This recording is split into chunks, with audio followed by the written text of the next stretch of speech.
Assalamualaikum warahmatullahi wabarakatuh.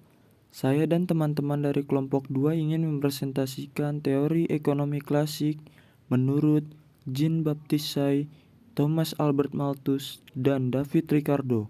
Berikut anggota kelompok saya. Saya sendiri Evans Febriano Putra Riansyah, teman saya Agung Pramono, Jeriansyah, dan Aulia Rahman. 1. Teori klasik Jean-Baptiste Say dikemukakan pada tahun 1767 sampai dengan 1832.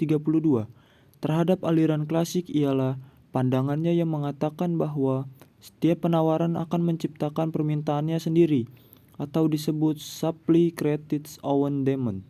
Pendapat Say ini disebut hukum Say yang disebut Say's Law. Isi hukum Say atau hukum pasar Say yang menyatakan penawaran agregat menciptakan permintaan agregat. Penawaran menciptakan permintaannya sendiri, penawaran mencerminkan permintaannya sendiri. Say juga menjelaskan bahwa cara perdagangan tidak didukung oleh ketersediaan uang, tetapi oleh ketersediaan barang yang diperjualbelikan. 2. Teori Thomas Robert Malthus. Menurut Malthus, pertumbuhan penduduk adalah akibat dari proses pembangunan, namun pertambahan penduduk tidak bisa terjadi tanpa peningkatan kesejahteraan yang sebanding. Jika tingkat akumulasi modal meningkat, permintaan atas tenaga kerja juga meningkat. Kondisi demikian mendorong pertumbuhan penduduk.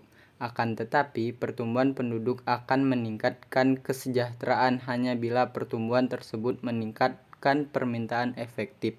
A. Meningkatkan faktor ekonomi. 1. Pertumbuhan berimbang. Perekonomian dibagi menjadi dua, yaitu sektor pertanian dan industri. Kemajuan teknologi pada kedua sektor yang membawa pada pembangunan ekonomi. 2. Meningkatkan permintaan efektif. Langkah-langkah untuk meningkatkan permintaan efektif. A. Pendistribusian kepemilikan tanah secara adil. B. Memperluas perdagangan internal dan eksternal. C. Peningkatkan konsumsi tidak produktif. 3. Teori David Ricardo.